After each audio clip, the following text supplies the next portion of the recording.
صل على رسوله الكريم. أما بعد، فأعوذ بالله من الشيطان الرجيم. بسم الله الرحمن الرحيم. قل إن كنتم تحبون الله فاتبعوني يحببكم الله ويغفر لكم ذنوبكم والله غفور رحيم. صدق الله العظيم وصدق رسوله النبي الكريم.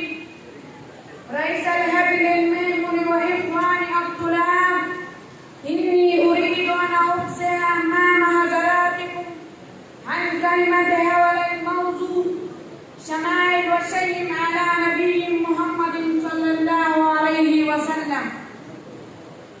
سادتي وأعزتي، وكان نبينا صلوات الله وسلامه عليه وأعلم الناس وأورع الناس وأزهد الناس وأكرم الناس وأعدل الناس وأحلم الناس وأعفى الناس. لم تمس يده امرأة لا يملك ركها أو عصمة نكاحها أو تكون ذات محرم منه. كان أفقى الناس لا يبيت عنده دينار ولا درهم، وإن فضل منه شيء لم يجد من يعطيه له. وفجاءه الليل لم يأوي إلى منزله حتى يبرأ منه إلا من يحتاج إليه.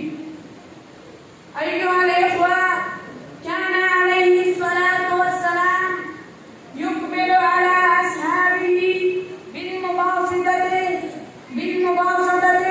حتى يظن كل منهم أنه أعز على من جميع أصحابه.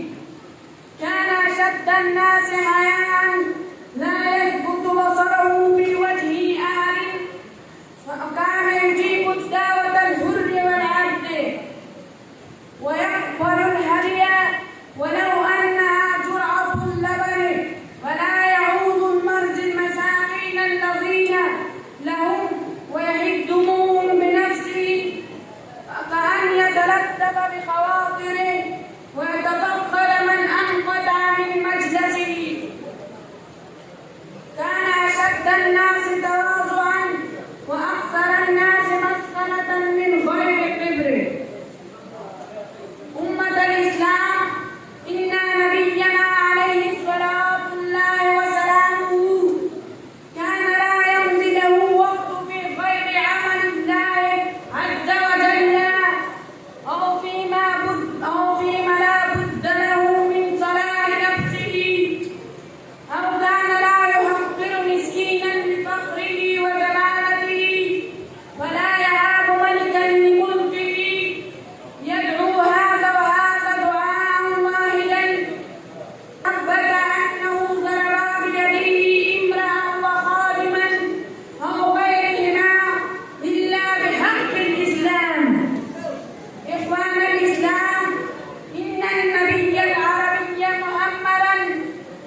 وصلى الله على خير هدي محمد وأصحابه أجمعين. صدق الله العظيم.